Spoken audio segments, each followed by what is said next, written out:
Hi, this is Suchi, and I'm back with another video on the NumPy series. In our previous video, we have been talking about manipulating the shape and size of ndarray, and we have looked into two methods already. One is reshape method, which can manipulate the shape of an ndarray, and another is resize method, which can manipulate both shape and size of an NumPy array. Today we will look into the flatten method. Flatten method can help us changing the shape of an NumPy array, and it will always return a one dimensional array. So basically it can help us to convert any dimensional array into a single dimensional array. It will just flatten the array whichever we will provide it. So today we will look into some examples to explore this flatten method. So let's look into this with some examples. So first of all, we have already discussed about how to create a NumPy array. So today I am using dot array method, which is the simplest method to create a NumPy array, and I am converting a list into a NumPy array with the help of this method. So let's look into this array. This is a two-dimensional array. Here you can see we have a list of lists, and individual list elements are having integer values. So we have converted into a array, NumPy array with the help of np.array. Now let me just comment out this part where we are calling the flatten method. Before we do that, let us look into the shape, size and dimension of this array. So we are converting this 2D list into a ARR2D, which is a NumPy array. Let's run this, and here you can see this is the two-dimensional array. Just let me add a new line over here. So here we can see this is the two-dimensional array where this is becoming one row, this is becoming another row, and this is becoming another row. And if we see column wise, this is one column, two column, three column. So basically the shape of the array is 3 by 3. That means in the first dimension we have three elements, and in the second dimension also we are having three elements. So the first dimension are the rows.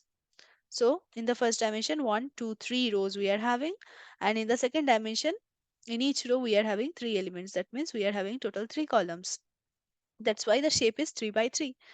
And the dimension is 2 because we are having two dimensions, rows and columns, and the size is 9 because we are having total 9 elements. So 3 plus 3 plus 3, that is 9 elements are present. That's why the size is 9. Now flatten method will not change the size of the array, but it will flatten the entire array. It will collect all the elements into a single dimensional array. So let us just call this flatten method over this array. So here ARR2D is our NumPy array, and we are calling the dot flatten method. We are calling the flatten method over this array, on this array. So what will be the result? Let us look into the result first, and then we will understand what actually happened there. So let me run this cell, and now you can see this was the array, and after flattening, the flattened array is this. So basically what is happening, all the elements of this array are coming into a single dimensional array here. And how the elements are collected? Row wise. So first 10, 32, 14, you can see here 10, 32, 14 are coming here. Then 20, 22, 24, 20, 22, 24, the second row, and the third row elements are coming at the end. So this is how flatten actually collecting the elements row wise. And here you can see the shape has become 9 now because we are having a single dimension and there are 9 elements in that dimension. So the shape is a tuple which is having only single element, that is 9. And the dimension becomes 1 and size remains same. So this is how the flattened method works. A multi-dimensional array into a single dimensional array. Now if we have more than 2 dimensions, 3 dimensions, 4 dimensions, it will work in the similar manner. So let me show you with a 2 dimensional array. So here you can see more than 2 dimensional array. So here you can see there is a 3 dimensional array. And as I have told you earlier, you can easily guess the number of dimensions based on this number of opening brackets at the beginning. So first of all, here you can see there is list of lists, and again individual list elements are having individual lists are again list of lists. So there are total 3 dimensions. So let me just copy this line from here so that we can see the shape and dimension and the size also for both.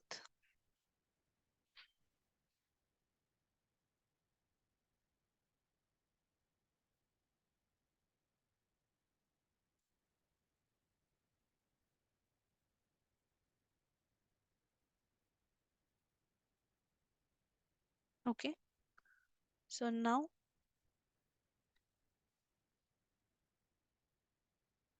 we can check how this comes out. So when we will send this, this will become the first element, this is the second element, and this is the third element of the array, 3 dimensional array.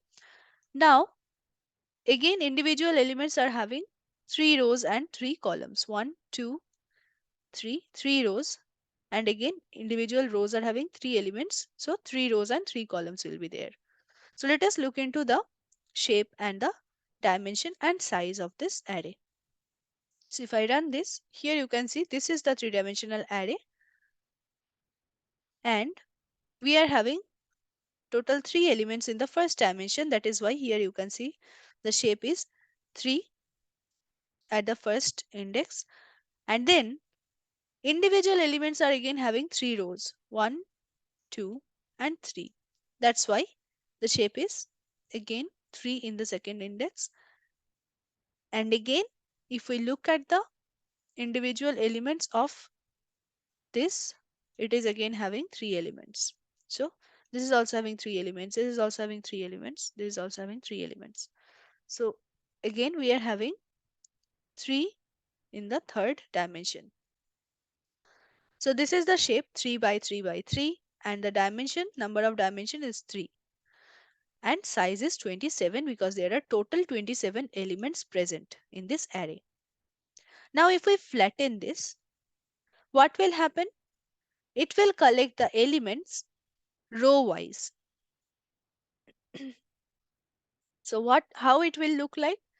The numbers will be available like this: 10, 32, 14, 20, 22, 24, 30, 12, 0, then 41, 2, 4, 8, 42, 27, 37, 85, 40, and so on. So let me just uncomment this and show you how it comes out. So here it is flattening, the array is flattened, and here you can see the elements are collected row wise. First row, this one. So first row is this entire thing. This is the second row, and this is the third row. And again, if we flatten this first row, if we consider this first row, this is the first row of this particular element. So again, this is the first row, second row, third row. So the elements are collected in the same order. 10, 32, 14. Here you can see this is coming first, this is coming first, then this, then this, then this, and so on up to this one.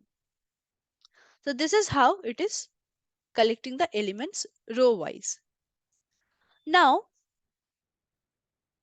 you can see that shape has been changed, and the array has become a one-dimensional array, and the size is remaining same. So this is how flatten works. Now there is one parameter to flatten, that is the order. So when we are flattening an array, a multi-dimensional array into a single dimensional array, Here you can see by default it is collecting the elements row wise. But what if we want to change the order to column wise order or something else? In that case, we should have an option for it, and that option is provided by this parameter. So there is one parameter which is order parameter. So we can pass the parameter's value to change this order of collecting elements into the flattened array. So let us look into it. So there are mainly there are two values which we will be using mostly in our day-to-day work. That is, one is C and another is F. C is row measure, which is the default value as well. So if we provide C, we won't see any difference from this thing.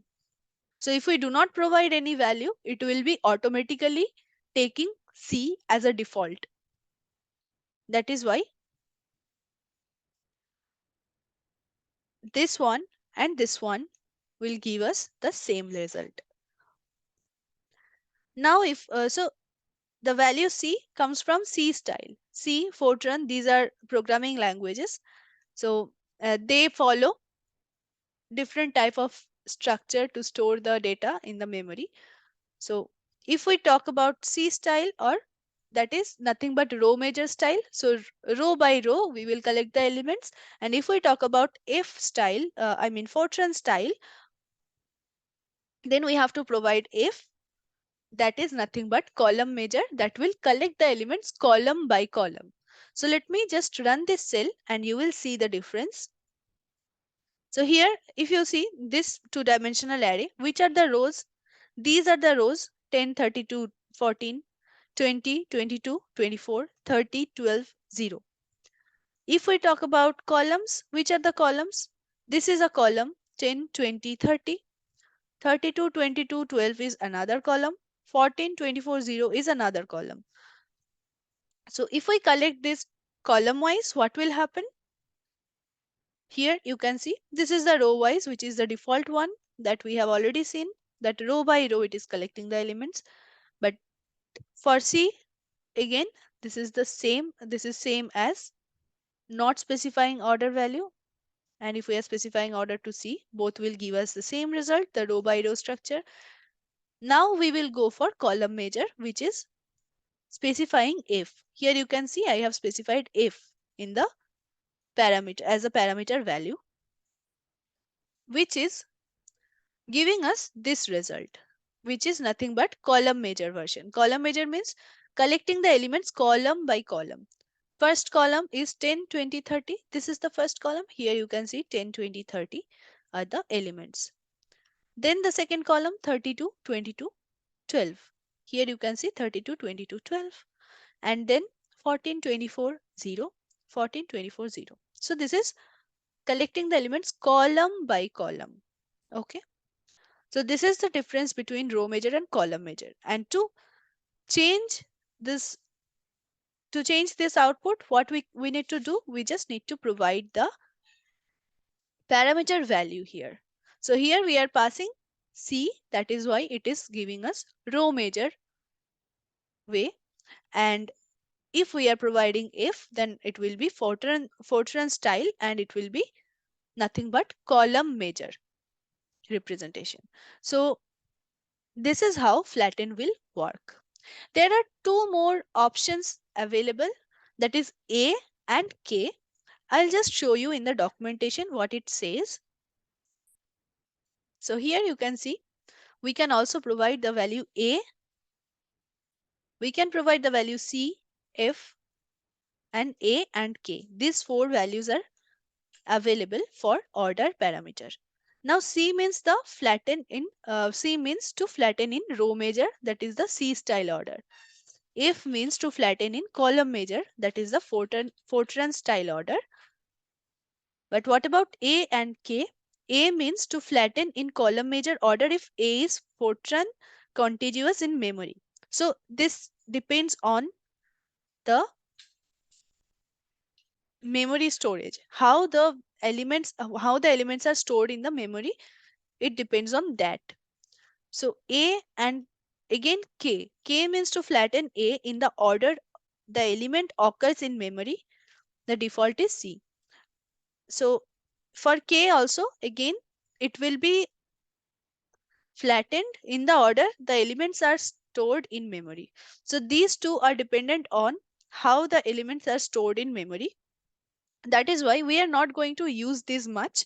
We are going to use c and f, where c means row major and f means column major.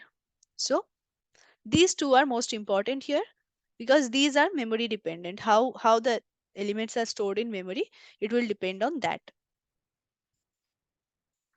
Now let's look into a 3D array. So in 2D array, it is very easy and it is very simple to understand what are the elements going to come in the column major style. But in case of 3D array, let us just look into a 3D array, because we might be a little bit confused in case of 3D array how the elements will be collected in case of column major. In case of row major, definitely we have already seen it. It will be collecting it in this way: 10, 32, 14, then these things, then these three, then these three, then this, then this, like that. So this will be very simple if we go for row major. But if we go for column major, how that is going to happen? That might be a little bit confusing, but we will try to understand by looking at this example. So let me just run it. Here you can see this is the three-dimensional array we are having, where the first element is this, which is nothing but this entire thing. Again, the second element is this one, and the third element is this one. So this is a three-dimensional array where we are having three dimensions. Here we are having 2D arrays, and array of 2D arrays is the ultimate three-dimensional array. So when we talk about columns, which are the columns over here? So definitely if we look at this, easily we can understand this is one column. This entire thing, this entire thing is one column. Let me just select it so that you can understand easily. So if we look at this, this is one column. This is becoming one column.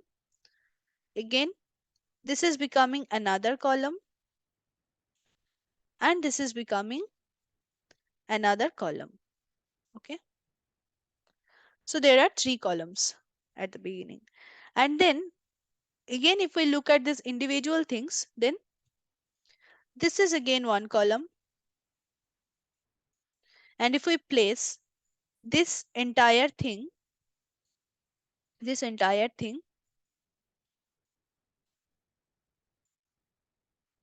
down this thing, so we will take this column first, then below it we will get these three. Again, we will get these three. So if we go for column major, what it will do is it will give this column first 10, 41, 20, then 28, 80, then 30, 37, 3. Again, we will come from here 32, 2, 52, then 22, 42, 82, 12, 85, 55. And then the third columns of individual columns. So then this will come. This one, and this one. Okay. So this is how it will going to collect. Let me just show you.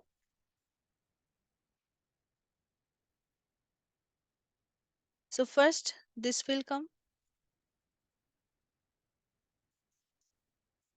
then this, then this. Okay. So let me just uncomment it and run it. Okay. So we should expect 10, 41, 20, 28, 80, 30, 37, 3 at the start. Then we will get these three.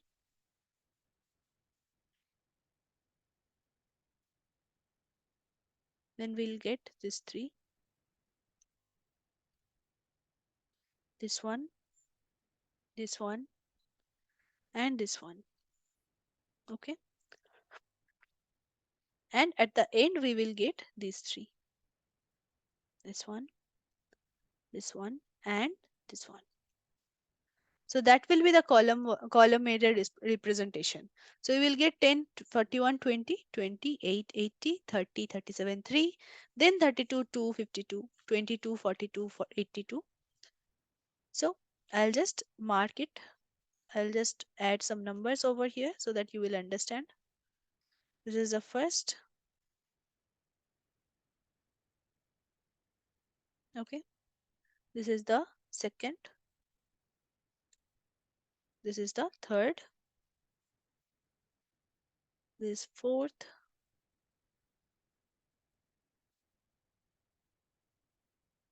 This is fifth. This is sixth. Okay. And then comes 7, 8, and 9. This will be the order of collecting the elements. Okay. Now let me show you the output. Okay. Let me show you the output from here. I have run this cell and here you can see this is the output as we expected. So here you can see 10, 41, 20, which we expected, 10, 41, 20, then 28, 80, 28, 80. Okay. Just let me comment this out so that we can easily look at it. Here you can see 10, 41, 20. This is the one. Okay.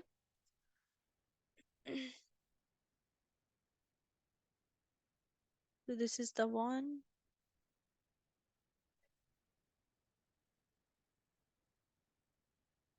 These three. So we are getting these three. Then again 28, 80. These three. We're getting 30, 37, 3. 30, 37, 3. These three. Again 32, 2, 52. Which is nothing but this one. Right? Then we come for 22, 42, 82. Which is nothing but this one. 12, 85, 55. 12, 85, 55. This one. 14, 4, 74. 14, 4, 74. 24, 27, 94. 24, 27, 94. And the last three, 0, 40, 60. So here we go. This is how it is collecting the elements into a one-dimensional array. So this is how the flatten works. For even more than 3 dimensions, this will work in a similar way. So go and check out how it works out. And in our next video, we will be talking about the transpose method. So that's it for today. Thank you for watching. Keep learning, keep implementing.